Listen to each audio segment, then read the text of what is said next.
আসসালামু আলাইকুম। Hello everyone, আমার পরাণের ভাই বোন, আপনারা সবাই কেমন আছেন? আশা করি আপনারা সবাই ভালো আছেন। আমিও আল্লাহর রহমতে আমার পরিবারের সবাইকে নিয়ে খুব ভালো আছি আপনাদের দোয়ায়। এই যে দেখেন, অনেক দিন পরে চলে এসেছি ঢাকার একদম কমন খাবারে, ডিম ভুনা আর ডাল।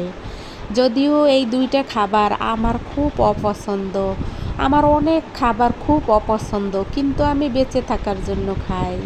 এই যে দেখেন, একে একে আমি কি করব সেগুলো আপনাদের মাঝে একটু শেয়ার করব।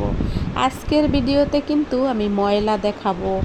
ঈদের দিনের আগের থেকে ময়লা জমা শুরু হয়েছে ঘরে, যেহেতু ময়লাওয়ালা ছুটিতে, ময়লাওয়ালা আসে না, তাই তো অনেক ময়লা জমেছে ঘরে, যেগুলো পলি করে করে রেখে দিয়েছে আমার হাজবেন্ড এই ময়লাগুলো নিচে নিয়ে দিয়ে আসে ময়লাওয়ালাকে, কারণ যেহেতু আমরা টপ ফ্লোরে থাকি, আমার হাজবেন্ড অ্যালাউ করে না আমরা ময়লা নিয়ে নিচে যাই।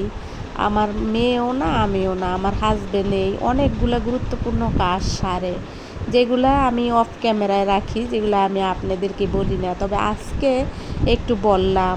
এরকম অনেক কাজ আছে যেগুলো আসলে হাজবেন্ড করে, যেগুলো ওয়াইফ দিয়ে করে না, ওয়াইফরে দিয়ে করায় না।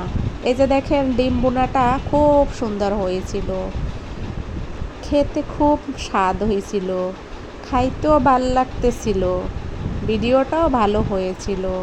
আজকের ভিডিওটা একেবারে ছোট, সবাই ধৈর্য সহকারে আমার ভিডিওর পাশে থাকবেন। আমাকে যেভাবে সাপোর্ট করতেছেন, এভাবে আমাকে এগিয়ে যেতে আরও সাহায্য করবেন।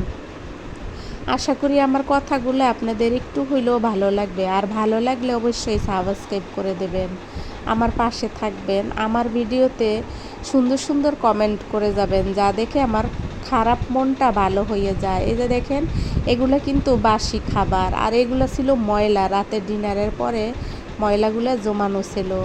এই যে দেখেন, বাসি ভাত, বাসি তরকারি, আর এই যে ময়লাগুলো দেখা যাচ্ছে, অনেকগুলি ময়লা জমেছে। আর তারপরে দেখেন আমার রান্নাঘরের বিশেষ কিছু অংশ, এরকমই আমার রান্নাঘর থাকে, যেহেতু আমি একা সবগুলো আসলে কাজ করে উঠতে পারি না। আমার যেহেতু কোনো হ্যান্ড হেল্পিং নাই, যেহেতু আমি ঢাকাতে থাকি, ঢাকাতে চাইলেই আমি নিজের মতন করে একজন হ্যান্ড হেল্পিং রাখতে পারি না।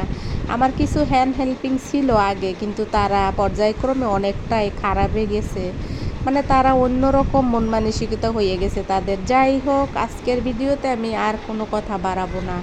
আমার আজকের ভিডিওটা যারা যারা এই মুহূর্তে দেখতে আছেন, এত সময় ধরে আমার কথাগুলো মনোযোগ দিয়ে শুনতে আছেন, আমার ভিডিও দেখতেছেন, তাদেরকে অসংখ্য ধন্যবাদ আর ভালোবাসা।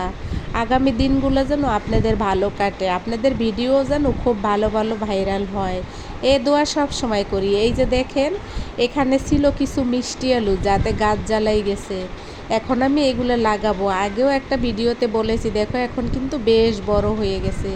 তোমরা সবাই ভালো থাকবা, নতুন ভিডিওর অপেক্ষা করবা, আমি যত সময় নতুন ভিডিও না সারি পুরান ভিডিওগুলো দেখবা। আসসালামু আলাইকুম, আল্লাহ হাফেজ, পরে আসবো আবার।